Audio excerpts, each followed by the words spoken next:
Xin chào anh em, mình là Andy, mình đã quay trở lại với một buổi phỏng vấn rất là đặc biệt hôm nay đối với anh Eric Gu, CEO founder của Metaverse DNA. Hi Eric. Hi everyone. Hi Andy. Please say hi to the audience and introduce yourself. Hi, this is Eric Gu, the founder of Metaverse DNA. So this is the second time in Ho Chi Minh City. Hello everyone. Oh, this is your second time. Yeah, this is my second time actually. So previously? That was last year. It was last March. A friend of mine, you probably know who he is, Chandler Guo. Yeah, he came to Vietnam. He just phoned me and said, "Hey Eric, I want to see you." Okay, fine, I'll see you here. So I spent about 48 hours here. Oh, it was pretty fun. It was nothing about business, just to see an old friend. Yeah. So you would like to see Eric here around? Let us know. Right? yeah. Just call me. Yeah. Okay. So we start up with the introduction and brief about Metaverse DNA. So can you share more to the audience? Why we have Metaverse DNA? Yeah. Okay. Sure. So maybe you guys already know that Metaverse has been there almost 3 years. Actually, we're there more than 3 years. It was August 2016 when we came up with this idea that we should have a public chain that running digital assets and digital identities and articles.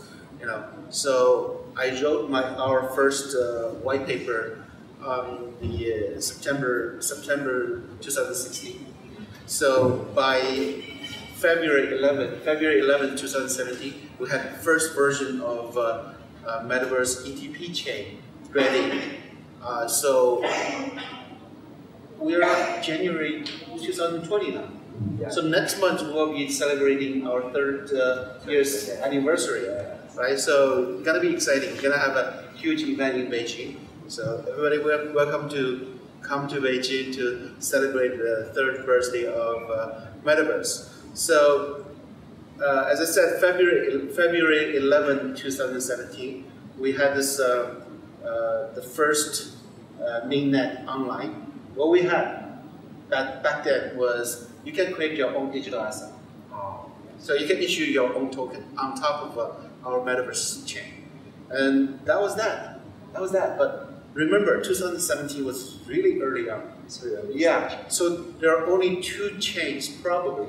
I might be wrong, but only 2 chains are capable of doing that back then. One was BitShares, the other is Ethereum. You don't know BitShares, Ethereum. That's about it. So Metaverse is probably the third chain that's capable, entire world, capable of issuing your own assets. And it's much easier than Ethereum, because when you're creating a digital asset on Ethereum, you need to write ERC20, what do you call this? Smart contract. Yes. Right? You need to know how to code, then create under ERC20 standard. But on Metaverse, if you want to issue an asset, just fill out a form. Say, how do you want to call your token? How many tokens do you want to issue? Let's say 100 million. And what's the precision? Meaning, how many zeros after the right? And give a short description and say submit. That's it. That's very easy. Yeah. So just 2 minutes. No programming required. So yeah, I think back 2017 was pretty advanced back then. Now, then a year later, 2018, I think it's June 2018, we had a new version of Metaverse. We call it the Supernova version. Supernova, a huge explosion. Yeah. So what was Supernova edition of Metaverse was we introduced digital identity. So you can have your own digital identity on blockchain. So what's significant of digital identity on blockchain? Imagine this. Let's say you have token. Let's say digital assets, right?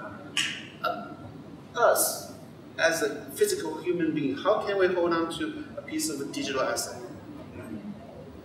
You can't really hold on to it, right? So in order to own a piece of digital asset, you have to have digital identity. Now, nowadays, you guys actually have digital identity, like Facebook, like Twitter. Those are your digital identities, right? You communicate with people. But these digital identities are really owned by you or owned by a Twitter company or owned by Mark Zuckerberg, right? They can confiscate your identity. And I mean, if they create a Libra token, I don't know if it's just associated with your Facebook account. I hope not. If it is associated with your Facebook account, basically, what if they delete your account? Like, think about this, then that goes your Libra token. So on Metaverse, we have digital identity. That's a decentralized digital identity, meaning you own your own token. You own your own identity, meaning you have your own private key that controls your digital identity. And on top of your digital identity, you own your digital asset. So, but we didn't realize back then, like 2018 June, we're the only blockchain out there has digital identity and digital asset all together on the same chain. And again, you don't need to have any programming knowledge to have those. We didn't know this. If we knew this, we could have a huge PR. Yeah. But we didn't do that. We should have a marketing campaign. Say, hey, we're better than Ethereum, we're better than Neo, we're better than Quantum, we're better than BitShares. We didn't do that. We should, right? We didn't come to Ho Chi Minh City to tell you guys about it. I'm here. So 2000. Oh my goodness, this is like last year, 2019.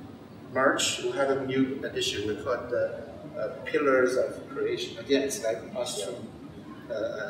archaeology thing, right? It's like, what's this edition about was security. So since the inception of the creation of our metaverse, we're POW, mining, right, basically. We constantly got attacked by hackers and the bad intention miners. Right? So it's like a battle between good and evil. We spend too much energy fighting against those hackers. I was like, can we get rid of 51% attack? Can we be more secure? So this new release of last year, we add POS and POW, two consensus algorithms combined together. So basically, we dictate that every 100 block, you have to have one POW block and one POS block. So imagine this, if you have 51% of mining power, hashing power, can you attack us? You cannot, because I require one POS block. So on the other hand, if you have a lot of tokens, can you attack us? No, because you need hashing power. And if you have 51% of hashing power and a lot of tokens, why don't you want to attack us? Yes. Because you're my partners, come on, right? So that's the idea. That's the idea. So we are very secure. So there's no interest of it. So everything's that. We didn't get any attacks. So our team can focus on building new technology instead of fending off other attacks, right? So, yeah, very interesting. Then we also, in this release, we add Oracle, meaning the intermediate on blockchain. Also, it's a decentralized intermediate. So my thoughts was, a lot of people saying that blockchain is cut the middleman. Yeah. But not quite. You always need middlemen. Always need, because it's not like you cut middlemen, but you put middlemen on blockchain. Yes. You middlemen, instead of a centralized middleman, become the decentralized middleman on top of blockchain. That's the idea. Of course, it has to be built on top of, what do you call this, digital identity. Right? So we have this. Now, after that, I was like, are we done here? Do we have a perfect blockchain already? What else? Yeah, the question is, do we have the perfect blockchain? The answer is no. You know why? Because where's the application, adoption of blockchain applications? I don't see much. We had some adaptation of blockchain, but not like huge. Oh, we want to put our application on top of blockchain. Why? And I thought, why? Why? Because it's not fast enough. right? Can you play game on top of a blockchain? Like, let's say Ethereum, it's like, what, 15 seconds a block? I was like, if we play a game like, I hate you, then 15 seconds later, oh, you hate me, right? I'm gonna hit you back, that's 30 seconds later. That's 30 seconds later. I was like, you can't do that. That's crazy. And think about this, if we have a decentralized exchange, let's say I place the order, I want to buy this token, and 15 seconds later I realize, oh, that's a wrong order, I want to cancel that. So I cancel that, it takes another 15 seconds, and then 30 seconds later, no, the word doesn't work that way. Yes. And I still remember, like, that was, it's not 2000, it's 1998, when we have this internet. So you want to download an image, you see the image now, you see, oh, I see the eyes, oh, now I see nose. It's very slow. So I have friends telling me that internet is no good than a fax machine. If you fax this picture over, I can see it instantly. Right? So internet is useless. No, it's not true. It's not internet is useless. It's just our infrastructure are not there yet. The moment internet is as fast as 5G, well, now you have Netflix. I can watch a movie, streaming, right? I can, now you have internet finance, or say fintech. Yes. You can P2P lending, you can do a lot of things, right? Yeah, so now look back to blockchain. It's not like, oh, there's no application on blockchain. Blockchain is useless. No, it's not true. We need to build infrastructure. We need to build more, faster, stronger infrastructure, like Metaverse. Now, we're secure enough. We have digital asset, we have identity. What's missing? We're not fast enough. Facilitate growth in decentralized apps. Right, we're not fast enough. So how could we make it fast enough? Let's say, oh, shorter block time, and bigger the block size. But the thing is, in the end, you have to obey the speed of light. If you have decentralized enough, now you have a node in Ho Chi Minh City. You have another node, another server in New York City. It's like 20,000 kilometers. So what's the speed of light? It's like 300,000, right? So like this is, if you have 100 nodes, that takes you a second already there. Right? It's just fully synchronized. It's already 1 second. So how many nodes can you have? Not many. So it's a trade-off that how many nodes you have, or say how fast your blockchain can be. Yeah. The moment in the middle is slow. Yeah. So if you look at Bitcoin, you have tens of thousands of nodes. Then you're slow. 10 minutes a block. Hey, it's not a bug. It's a feature. It's a feature. It's a feature. It's secure, right? But you look at EOS, like half second a block. Yeah. How many nodes they have? 21. Right? So let's say I'm a terrorist, I'm gonna blow up all your 21 nodes, then that goes your blockchain. Yeah. Right? So then I thought, why do you put security and performance on the same chain? Can you put security on one chain, which is ETP chain right now, and put performance, so security on ETP and performance on DNA chain. So two chains combined together, synchronized. Yeah, right. So you solve the security problem and performance problem. Then you have a secure, strong, interoperable and scalable chain infrastructure. You can run any application on top of it. Right? So this fast chain may be not secure enough, but it locked back, it synchronized back to the base chain. Right? The base chain is not fast enough. Screw back. Exactly. So what do you put on the base chain? You put identity on base chain. You put token on base chain. What do you put on the fast chain? Security Applications on top of that. Right? You can attack application, but you cannot take my identity, you cannot take my token. Yes. That's the design. That's the reason why we designed really small DNA, right? It's a long answer, but I hope I explained it clear enough. Yes. Yeah. And I think you mentioned about the triumph problem issue of blockchain industry. So to solve speed, use of scalability, and decentralization. Yeah,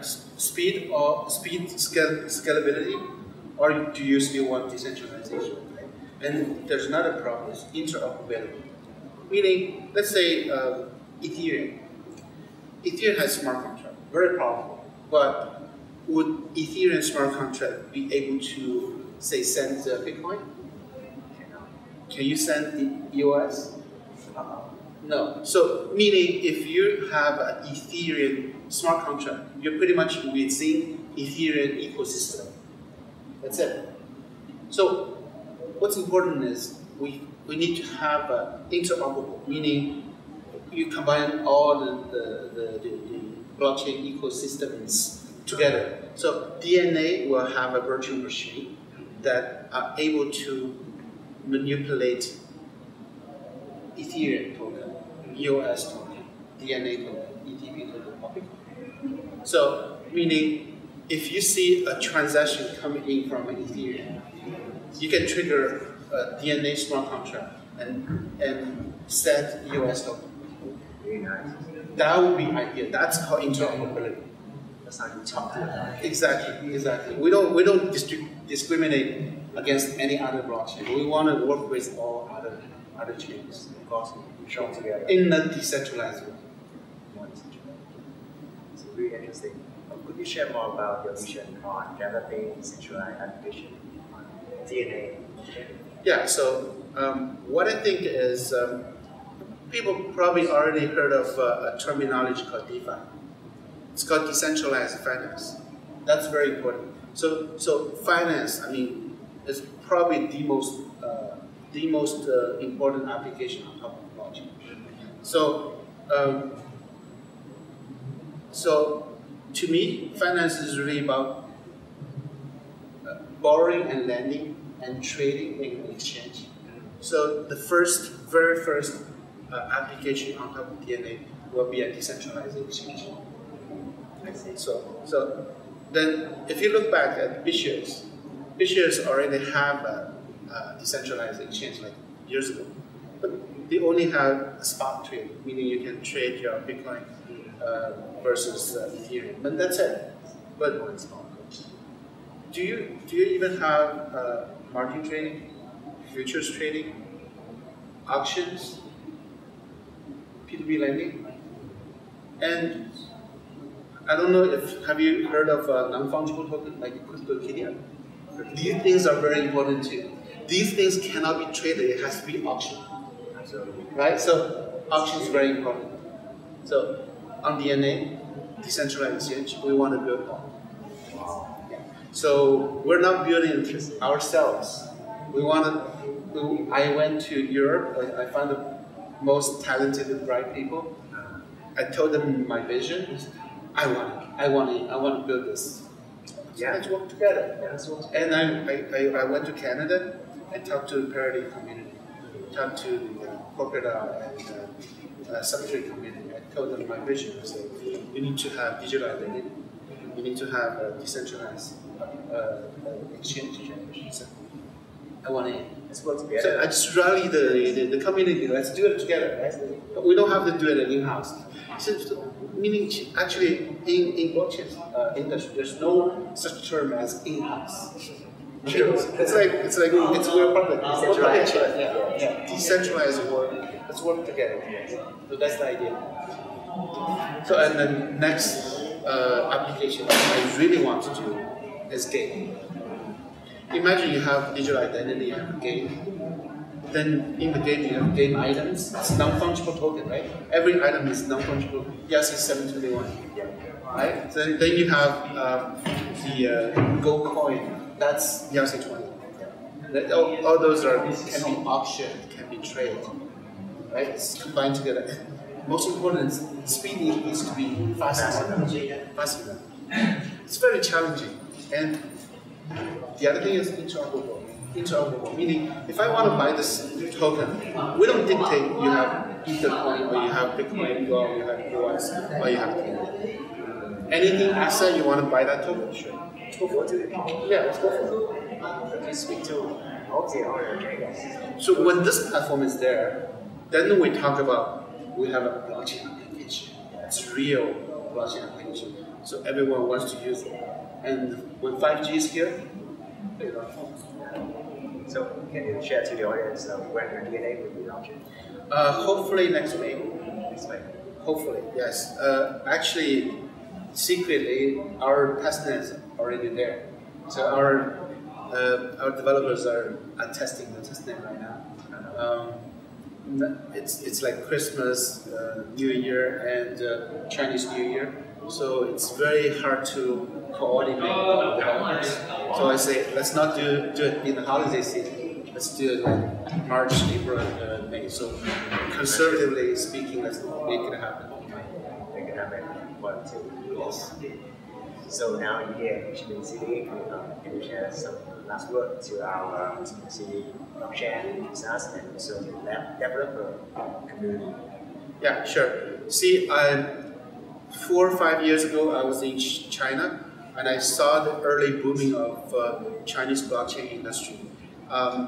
The people I know from 4 or 5 years ago now are there very, very successful in this space now. Like CEO of Binance, CEO of Blockchain.info, and founder of many big exchanges and public chains. I see the same thing now in Ho Chi Minh City. There are a lot of talented people here in Vietnam. They are creating their own company. They are running their own community. I see in 4 or 5 years here, you will have a lot of great projects. So I have faith in you guys. Yes, and we would love to hear that from Eric, of course, and a developer. Come on, let's try and build together. Yes, you guys are welcome to join the DNA developers community. Sure. Thank you. Sure. Thanks a lot, Eric, for the interview. And My pleasure.